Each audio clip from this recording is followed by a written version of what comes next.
इतिहास के पन्नों में ये कहानी साफ साफ लिखी हुई है।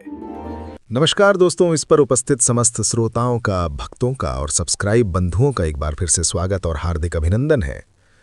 श्रोताओं, जैसा कि आप जानते हैं, हमारी कहानी चल रही थी नल पुराण इतिहास से और उसके 10 भाग 10 एपिसोड में आपकी सेवा में प्रसारित कर चुका था।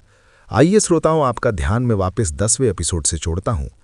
10वें एपिसोड में मैंने आपको बताया था कि राजा नल नागलोक में जीवित हो जाते हैं और वहां से नागराज वासुकी उन्हें एक कायापलट अंगूठी देते हैं और उस अंगूठी की विशेषता थी कि जिसको धारण करने से बाएं हाथ की उंगली में धारण कर लिया तो उसकी आयु बदल करके 80 वर्ष की हो जाती थी। उस अंगूठी को लेकर के राजा नल चले देते हैं और आ जाते हैं दक्षिणपुर को। दक्षिणपुर में अपनी माता मंझा से मिलने के बाद पहले माता मंझा से मिलते हैं और माता मंझा को आश्वासन देकर के कि मैं नरवरगढ़ जा रहा हूं, नरवरगढ़ को चले जाते हैं और नरवरगढ़ में 80 वर्ष के ब्राह्मण का रूप धारण करते हैं और पहुंच जाते हैं महाराज प्रथम के दरबार में। और महाराज प्रथम के दरबार में वो नल पुराण की कथा सुना रहे हैं और नल पुराण की कथा सुनने के लिए वहां समस्त स्थल नरवरगढ़ की जो प्रजा थी बैठी हुई है और उसी प्रजा में चिंतामणि जल्लाद और गंगाधर ब्राह्मण भी बैठे हुए हैं।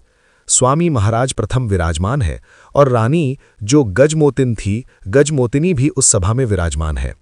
तो राजा नल पुराण की कथा सुना रहे हैं और राजा नल ने बताया कि मंझा रानी को किस तरीके से गंगाधर ब्राह्मण ने धन लेकर के मरवाने की साजिश की और चिंतामणि जल्लाद मंझा रानी को लेकर के चल देता है। श्रोताओं, राजा नल दूसरे दिन की कथा जब आरंभ करते हैं तो समस्त प्रजा और जो सुनने वाले थे महाराज प्रथम बड़े ध्यानमग्न सुन रहे हैं कि क्या मेरी रानी आज भी जीवित है। राजा का मन उस रानी गजमोतिनी से हट गया और राजा का ध्यान वहां चला गया, क्या मेरी पतिव्रता रानी मंझा आज भी जीवित है। श्रोताओं, ये बात सुनकर के फिर राजा नल ब्राह्मण मेषधारी कहने लगे कि महाराज प्रथम आपके आदेशानुसार रानी मंझा वन में ले जाया गया, विकट वन में ले गए जल्लाद, और आपका ये चिंतामणि जल्लाद बैठा है महाराज, इस जल्लाद को ही पूछा जाए कि रानी को मार दिया छोड़ दिया। चिंतामणि जल्लाद अपने मन में सोचने लग रहे थे। सभी लोग चुपचाप बैठे हुए सुन रहे हैं और राजा नल कह रहे हैं कि चिंतामणि जल्लाद बड़ा वफादार जल्लाद था, बड़ा राजभक्त जल्लाद था और उसने मन में विचार किया कि यदि मैं रानी मंझा को मार देता हूं तो इसके गर्भ में पल रही संतान भी मर जाएगी और हमारे राजा का विनाश हो जाएगा। इसलिए हे राजन, उस चिंतामणि जल्लाद ने महारानी मंझा को जीवित छोड़ दिया है कि महारानी मंझा एक सीस के वृक्ष में घुस जाती है और चिंतामणि जल्लाद एक मृग को मार करके रानी के वस्त्रों को उसके रक्त में रंग लेते हैं और उसके नेत्रों को निकाल करके महाराज वीरसेन को ला करके देते हैं और राजा प्रथम उन नेत्रों को फोड़ देते हैं और वस्त्रों को जलवा देते हैं। अब देखिए महाराज उधर क्या होता है। राजा नल सुना रहे हैं कि रानी मंझा कुछ भी करके उस सीस के वृक्ष में अपना समय गुजार रही है। वो पत्ता खाती है, पत्ता ही पहनती और पत्तों पर ही सोती है और 9 महीने का उसके पेट में गर्भ है। इधर जब समय निकल गया तो उसके गर्भ से एक पुत्र का जन्म हुआ। पुत्र बड़ा प्रभावशाली, बड़ा कांतिमान, परंतु वन में उसका जो प्रसव किया था रानी मंझा का, ब्रह्मलोक की स्वयं देवी माता आई और देवी माता ने रानी मंझा का प्रसव किया, परंतु प्रसव के बाद महारानी मंझा के स्तनों में दूध नहीं आया। तो राजा का पुत्र, रानी मंझा का पुत्र रोने लगा और जब रोने लगा तो रानी मंझा बड़ी दुखी हुई। इसलिए हे राजन, वहीं समीप एक शेरनी ने भी 2 बच्चों को जन्म दिया था। जब उसने उस बच्चे की आवाज़ सुनी तो शेरनी रानी मंझा के पास आई और उससे कहने लगी कि बहन, तेरा पुत्र भी रो रहा है और मेरे पुत्र हंस रहे, ये क्या कारण है। तो मंझा रानी ने शेरनी को अपनी व्यथा बताई और शेरनी ने राजा नल को दूध पिलाया। बड़ा पराक्रमी पुत्र राजा नल, क्योंकि उसका नार पेट से कटा हुआ आया था इसीलिए उसका नाम नल था। और हे महाराज, यहीं से नल पुराण का और नया इतिहास आरंभ हो रहा है। रानी मंझा का धीरे धीरे कुछ समय निकल गया है उस हीस के वृक्ष में। वहां एक दक्षिणपुर एक लक्ष्क सेठ कला आता है कि महाराज प्रथम के राज्य में एक दक्षिणपुर नामक शहर था और उसमें कुलक्षेत्रा रहा करती थी। लक्ष्य सेठ एक दिन वन में निकलकर जा रहे थे, रथ में विराजमान थे और जब उन्होंने देखा कि इस वृक्ष से किसी बच्चे के रोने की आवाज़ आ रही है, जो हीस इसका वृक्ष था उसमें से किसी बच्चे के रोने की आवाज़ आ रही है, तो लक्ष्य सेठ रथ से नीचे उतरते देखा और कहने लगे कि तू कौन है। तो श्रोताओं, रानी मंझा लक्ष्य सेठ को ये बता देती है कि मैं एक दुखिया हूँ, धरती ने आसमान से गिरी हूँ, पृथ्वी ने छीन लिया है। तो लक्ष्य सेठ बड़े सज्जन सेठ थे। हे महाराज, राजा नल कह रहे हैं ब्राह्मण वेशधारी, हे महाराज, लक्ष्य सेठ उस मंझा को धर्म की पुत्री बनाकर के अपने शहर दक्षिणपुर ले जाते हैं और मंझा रानी वहां बड़े आराम से रह रही है। कुछ समय बाद लक्ष्य सेठ के दोनों पुत्र पन्नालाल और फूलचंद जाते हैं और जब पन्नालाल और फूलचंद को पता चला कि उनकी धर्म की बहन है मंझा, तो उन्होंने उसके पुत्र का उद्घाटन किया। दास्तान किया और उस दास्तान में स्वयं महाराज वीरसेन गए थे और महाराज वीरसेन ने उस पुत्र को गोदी में खिलाया था।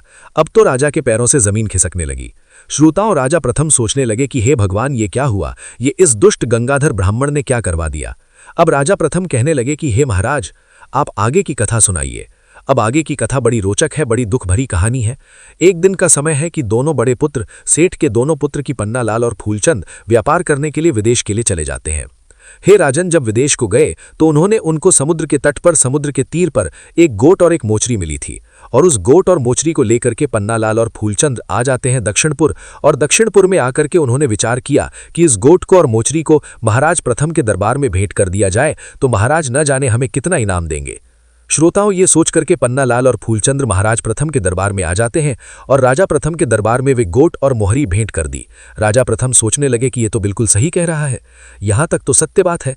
और हे राजन, राजा नल कह रहे हैं, आपने ही राजा प्रथम ने आदेश दिया उनको कि इसके साथ की 15 गोट और लाओ और इसके जोड़ा की मोचरी लेकर के आओ और हो सके तो इसके पहनने वाली भी लाओ, नहीं तो आपको परिवार सहित फांसी की सजा दी जाएगी। ये सुनकर के बनिया डर गए। पन्नालाल और फूलचंद दोनों डर गए और दोनों अपने घर आकर के विचार कर रहे हैं। विचार बदलने के सेठों के घर शोक मनाया जा रहा है कि हमने जान पूछ करके मृत्यु को आमंत्रण दे दिया। हे राजन, अब ध्यान से सुनो। उसी समय वो राजा का पुत्र नल, जो बनियों के पास रह रहा था, वो चला आता है और कहने लगा, मामाओं, क्या कारण है, आप क्यों रो रहे हैं। तो उन्होंने संपूर्ण व्यथा अपने भांजे राजा नल को समझा दी। तो राजा नल कहने लगे कि बस छोटी सी बात है, मैं चलूंगा तुम्हारे साथ और मैं लाऊंगा उनको गोटों को और मैं लाऊंगा मोचरी, आप चिंता मत करो, मुझे अपने साथ ले चलिए। बड़े पुत्र पन्नालाल और फूलचंद्र राजा नल को अपने साथ ले जाते हैं, बाहर बन अपने साथ ले जाते हैं उस समुद्र की यात्रा पर। और समुद्र के कई दिन की यात्रा करने के बाद उस तट पर पहुंच जाते हैं जहां गोट है और मोचरी मिली थी। राजा नल को कह दिया कि देख बेटे, इस स्थान पर हमें गोट और मोचरी मिली थी। तो राजा नल ने कहा और अपने मामाओं से कि मामा, आप इस समुद्र के तट पर बैठे रहो, मैं 3 दिन में आपको गोट और मोचरी दोनों लेकर के लौट आऊंगा, मैं इस वन में जा रहा है। महाराज दोनों बड़े पुत्र तो उस समुद्र के तट पर बैठ गए और उस राजा प्रथम का पुत्र नल उस विकट वन में चला गया है। महाराज, अब यहाँ से आगे की कथा मैं नहीं जानता, ना जाने क्या हुआ उसके साथ, मुझे पता नहीं है उस विकट वन में वो पुत्र मारा गया या जीवित रहा। राजा प्रथम का शरीर कंपायमान हो गया। राजा नल कहने लगे कि हे ब्राह्मण, फिर ब्राह्मण देव, आप मुझे संपूर्ण कथा सुनाएं, मैं सुनने को लालायित हूं, आपको मुंह मांगा इनाम दूंगा, मेरा ये संपूर्ण राज्य तुम्हें दे दूंगा, पर आपके संपूर्ण ये कथा सुनाएंगे। राजा प्रथम तो सोच रहा था क्या मेरा पुत्र जीवित है या मर गया। जब संपूर्ण सभासदों ने, प्रजा ने उस वहमर से बलपूर्वक कहा कि ब्राह्मण आप कथा सुनाएं, तो फिर राजा नल कथा सुनाने लगे कि हे राजन, ध्यान से सुनो। उस विकट वन में राजा नल चला जा रहा है। बहुत आगे जाने पर उसे एक बुढ़िया मिली जो शांति ब्रह्मा थी और विधि परम्मा के पास राजा नल पहुंच गए। राजा नल ने ब्रह्मा से कहा कि आप कौन है। तो विधि ब्रह्मा ने राजा नल को संपूर्ण जीवनी बता दी और कहा कि इस वन में 3 दिन में तेरा विवाह हो जाएगा, चला जाए यहां से काम ले। आगे एक दानव है घूमासुर नामक, उसकी परम सुंदरी कन्या है कि गजमोतिन, और उसके साथ तेरा विवाह होगा। अब तो गजमोतिन भी मन में विचार करने लगी कि यही ब्राह्मण वेशधारी ही राजा नल है, परंतु हे भगवान, ये तो 70-80 वर्ष का वृद्ध है, जबकि मेरे पति तो एक 18 वर्षीय युवक थे, ये क्या हो गया। तो जो राजा नल से संपूर्ण राजा प्रथम की प्रजा कहने लगी कि हे ब्राह्मण, आगे की कथा सुनाओ, आगे क्या हुआ। और राजा नल कहने लगे कि भाई, माता के कहने से राजा नल आगे चले जाते हैं और वियावान वन में घूमासुर नामक दानव का किला मिला। उस किले पर राजा नल पहुंच जाते हैं और उस किले में हीरो तारो राजा नल कह रहे हैं कि उस किले में भय भगवान शंकर का वरदानी दैत्य रहा करता था और उस दैत्य की एक पुत्री की जिसका नाम गजमोतिन रहा है। परंतु गजमोतिन ने किसी मनुष्य को देखा ही नहीं था। वो आराम से उस किले में रहती थी, बड़ी सुंदर कन्या थी। और वहीं राजा नल पहुंच जाते हैं। उस किले के चारों ओर देख रहे हैं जिसका दरवाज़ा कहाँ है। जब दरवाज़ा नहीं मिला, दरवाजे पर 108 मन की सिला लगी हुई थी। उस सिला को ब्रह्मा ने हटा दिया, स्वयं देवी माता उसकी रक्षा कर देंगी, और राजा नल उस किले में प्रवेश कर गया। और हे महाराज, अब यहाँ से आगे की कथा अब मैं नहीं जानता। हो सकता है उस किले में उस दानव ने उस पत्थर को मार दिया। तो राजा मन में विचार करने लगे कि अभी यहाँ तक मेरा पुत्र जीवित है, और गजमोतिन मन में विचार करने लगी कि यहाँ तक की बात तो सही है, लेकिन किले में तो मेरा पति जीवित था, नहीं मरा था। किंतु संपूर्ण सभासदों ने फिर कहा कि ब्राह्मण, आप आगे की कथा सुनाएं, आगे क्या हुआ ये तो बताओ। आगे की कथा यदि तुम जिद करते हो तो चलो मैं सुना रहा हूं। उस किले में उस राजा नल ने उस भगवान शंकर के वरदानी दैत्य को मार दिया, दैत्य की मृत्यु कर दी और दैत्य को मारने के बाद उसकी परम सुंदरी कन्या गजमोतिन के साथ विवाह कर लिया। और वो घोट और वो मोर्चरी उसी कन्या की थी जो पन्नालाल और फूलचंद लेकर के आए थे। और उस पुत्री का विवाह करने के बाद राजा नल उसे लेकर के चल देता है और उसके साथ जो राजा नल को वहां से दहेज मिला था, एक वीरवरन नामक घोड़ा, एक 7 धार की तलवार, 7 मणियों की माला और की नागराज वासुकी से उसकी दोस्ती मित्रता हो गई। इतनी संपत्ति उसको मिली और उन वजह से उसे नारद जी ने नल पुराण सुनाया।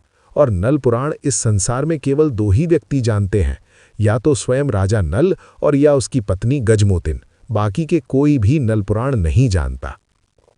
तो ये बात उस और राजा ने सुनी, प्रथम ने। तो राजा नल से प्रथम कहने लगे कि ब्राह्मण देव, आप भी तो सुना रहे हैं नल पुराण की कथा। कि राजन, मैंने कुछ थोड़ी सी कथा सुनी थी कि यहाँ तक की, और वो कथा मैंने आपको सुनाई। अब यहाँ से आगे राजा नल गजमोतिन को लेकर के समुद्र के तट पर आ गए हैं। समुद्र के तट पर राजा नल आ जाते हैं, वहीं पन्नालाल और फूलचंद बैठे हुए थे। फिर बताओ, जब दूसरे दिन की कथा आरंभ की तो पन्नालाल और फूलचंद को भी महाराज के दरबार में बुलवा लिया था। वो पन्नालाल और फूलचंद कहने लगे कि ये ब्राह्मण अब हमारी पोल खुलने वाले हैं, ये हमें मृत्यु के घाट उतरवाएंगे। और राजा नल कह रहे हैं कि उन शेठों ने अपने भांजे से पूछा कि ये लड़की कौन है। तो राजा नल ने उनको बताया कि मैंने भगवान शंकर के वरदानी घूमासुर नामक दानव का वध कर दिया है, उसको मार दिया है, और ये उसी की पुत्री है। इसने मेरे गले में वरमाला डाल दी है और मेरे साथ विवाह कर लिया है। मैं उसको लेकर के आया हूँ, उसी का ये घोड़ा है और उसी की तलवार लेकर के आया हूँ। अब तो पन्नालाल और फूलचंद ने विचार किया, वहीं सभा में बैठे हुए थे, राजा नल की कथा सुन रहे हैं। और राजा प्रथम बड़े गौर से सुन रहे हैं कि हे महाराज, वो पन्नालाल और फूलचंद मन में विचार करने लगे कि ये ना जाने कौन है, ये भगवान शंकर के वरदानी दैत्य को मार सकता है और ये लड़का हमारे पास रहता है। यदि इसकी किसी दिन हमसे कोई बात हो गई, कोई विवाद हो गया, तो ये हमको नहीं छोड़ेगा, हमको भी मृत्यु के घाट उतार देगा। इसलिए इसको समुद्र में फेंक देना चाहिए। तो बनियों ने उस लड़के को, उस नल को बहला करके पुचकार करके जहाज में बैठा लिया और जहाज में अपने पास बैठा लिया। गजमोतिन और उसका वीरवरन घोड़ा तो सो जाते हैं और राजा नल सो जाते हैं। जब राजा नल सेठों ने जगाया आखिरी के समय, तो राजा नल अर्धनियाद्रिक अवस्था में जगे और जग करके जैसे मुख धोने के लिए जहाज से पानी लेने लपके, वैसे ही सेठों ने धक्का मार दिया। राजा नल समुद्र में गिर गए और हे महाराज, वहां के आगे का अब मैं कुछ नहीं जानता। राजा नल की समुद्र में मृत्यु हो गई या नहीं हुई, ये मुझे पता नहीं है महाराज। तो राजा प्रथम कहने लगे, ब्राह्मण देव, यहाँ से आगे की कथा बताओ। कि नहीं महाराज, मैं यहाँ से आगे की कथा नहीं जानता, कल याद करूँगा। सुनी है मैंने ज़रूर, लेकिन याद करके आपको सुनाने की कोशिश करूँगा। गजमोतिन मन में विचार कर रही है कि ये 100% राजा नल है, परंतु ये तो 80 वर्ष की आयु में है। और राजा प्रथम भी रो रहे हैं। और वो पन्नालाल और फूलचंद मन में विचार कर रहे हैं कि अब तो हमें अवश्य सजा देंगे। गंगाधर ब्राह्मण विचलित है और चिंतामणि जंगलात बड़े प्रसन्न हैं कि उनका जो बलिदान था, उन्होंने रानी मंझा को जीवित रखा उनकी वफादारी से, तो आज वफादारी ही फली फूली। परंतु हे भगवान, क्या राजा नल का अंत हो गया, ये सोच रहे हैं। और ऐसा कहने के बाद महाराज, प्रथम से राजा नल की अब ये कथा समाप्त करता हूँ। कल की कथा मैं आपकी सेवा में लेकर के सिर्फ उपस्थित हो जाऊंगा। राजा नल कह रहे हैं और याद करके आपको कथा सुनाऊंगा। तो देखिए, ये बताओ, मैं भी आपसे ये अनुरोध कर रहा हूँ कि आज की ये कथा मैं यहीं समाप्त कर रहा हूँ। देखिए श्रोताओं, आज की वीडियो यहीं समाप्त होती है। यदि वीडियो पसंद आई हो तो वीडियो को लाइक करें और चैनल को सब्सक्राइब करें। इसी के साथ वीडियो समाप्त होती है। जब तक के लिए जय हिंद, जय भारत।